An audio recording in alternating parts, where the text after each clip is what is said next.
अस्सलाम students, ionisation energy का discuss किया था। आज डिस्कस करेंगे trend in period of ionization energy. तो आयनाइजेशन के ट्रेंड जो है वो पीरियड में देखेंगे और आयनाइजेशन एनर्जी का जो ट्रेंड है वो ग्रुप में देखेंगे और साथ उसकी रीज़न देखेंगे क्यों ये डिक्रीज़ और इंक्रीज़ करेगा। यहाँ पर सबसे पहले पीरियड में बात करें तो if we move from left to right in a period the value of ionization energy increase. तो वैल्यू ऑफ आयनाइजेशन एनर्जी जो है वो इंक्रीज़ होगी। उसकी वजह क्या है? आयनाइजेशन एनर्जी में अगर आप कोई भी एक पीरियडिक टेबल को देखते हुए कोई भी एक पीरियड सामने रखते हैं तो मेरे सामने जो है वो लिथियम से लेके नियोन तक का है। मैं आपके सामने लिख देती हूँ लिथियम टू नियोन। अब ये है आपके पास सेकंड पीरियड के एलिमेंट्स जो मैंने सेंटर में स्किप किए हैं। मैंने फर्स्ट एंड लास्ट लिखा है आपके सामने।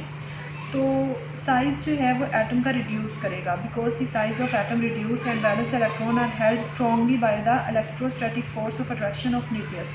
अगर मैं इसका शेल ड्रॉ करूँ तो इसका एटॉमिक नंबर है 3। तो शेल आएगा, फर्स्ट में आएंगे 2 और लास्ट में आएगा 1। ट्रेंड इन पीरियड, तो पीरियड में ये इंक्रीज़ करेगी। उसकी वजह क्या है ये मैंने आपके सामने पीरियड एक ड्रॉ किया।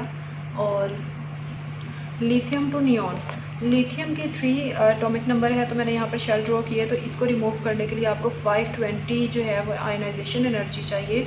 और अगर आप नियॉन का देखें तो यहाँ पर 10 इसका एटॉमिक नंबर है। और इसको इनके अगर यहाँ से इलेक्ट्रॉन रिमूव करते हैं क्योंकि फोर्स ऑफ अट्रैक्शन ज़्यादा है तो यहाँ पर एटम का साइज़ भी कम है तो आपको ये एनर्जी इतना प्रोवाइड करना पड़ेगी जो कि ज़्यादा है।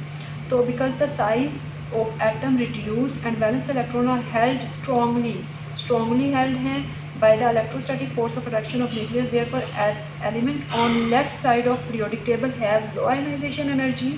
और जो आपके पास राइट साइड पे हैं एलिमेंट्स उनकी आयनाइजेशन एनर्जी जो है वो जो है आपके पास ज़्यादा होगी।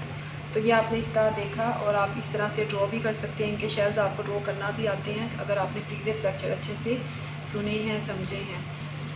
ट्रेंड इन ग्रुप्स, ग्रुप में इसका ट्रेंड क्या है? When we move from top to bottom in a group the value of ionization energy gradually decrease, ये डिक्रीज़ करेगी। तो ये मैं एरो से शो कर रही हूँ, डिक्रीज़ करेगी।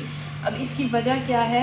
अगर आप ग्रुप में देखें, ग्रुप इस तरह से है तो लिथियम का ही मैं लिखूँगी 3 और आप नीचे आते जाएँ, लास्ट पे है cesium 55। तो यहाँ पर आयनाइजेशन एनर्जी क्या होगी? यहाँ पर आपको आयनाइजेशन एनर्जी ज़्यादा प्रोवाइड करना पड़ रही है और यहाँ पर एनर्जी जो है आपको 377 प्रोवाइड करना पड़ रही है। इसकी वजह क्या है? इसकी वजह है because in the group more and more shells lie between the balance shell and the nucleus of the atom. These additional shell reduce the electrostatic force felt by the electron present in the outermost shell। अगर इसका मैं shell draw करूँ तो ये आपके पास है पहले में 2 और ये आपके पास 1। अब ये जितना ज़्यादा न्यूक्लियस के करीब है, जितना ज़्यादा ये करीब होगा, अट्रैक्शन जो है न्यूक्लियस की, अट्रैक्शन एंड होल्ड जो है न्यूक्लियस का वो बहुत ज़्यादा होगा। तो इसको रिमूव करना ज़्यादा डिफ़िकल्ट है, एनर्जी आपको ज़्यादा प्रोवाइड करना पड़ेगी तो ही आप इसको रिमूव कर सकते हैं, निकाल सकते हैं। अब अगर आप सीज़ियम का देखें तो ये आपके पास शेल्स जो हैं वो ज़्यादा होते जाएंगे। तो जब शेल्स ज़्यादा होंगे तो आपके पास क्या होगा? न्यूक्लियस का जो होल्ड है आउटर मोस्ट शेल पे क्या उतना ही होगा जितना यहाँ पर है? बिल्कुल नहीं, क्योंकि इसका होल्ड इनर शेल पे ज़्यादा होगा as compared to valence shell. तो वैलेंस शेल पे इसका होल्ड जो है वो कम होगा तो इसलिए इस इलेक्ट्रॉन को निकालना जो है वो ज़्यादा आसान है। और एनर्जी जैसे ही आप थोड़ी सी प्रोवाइड करेंगे 377 तो ये फ़ौरन से इलेक्ट्रॉन जो है वो रिमूव हो जाएगा। तो यहाँ पर आपके सामने बात की when we move from top to bottom in a group the value of ionization energy gradually decrease, gradually आहिस्ता आहिस्ता।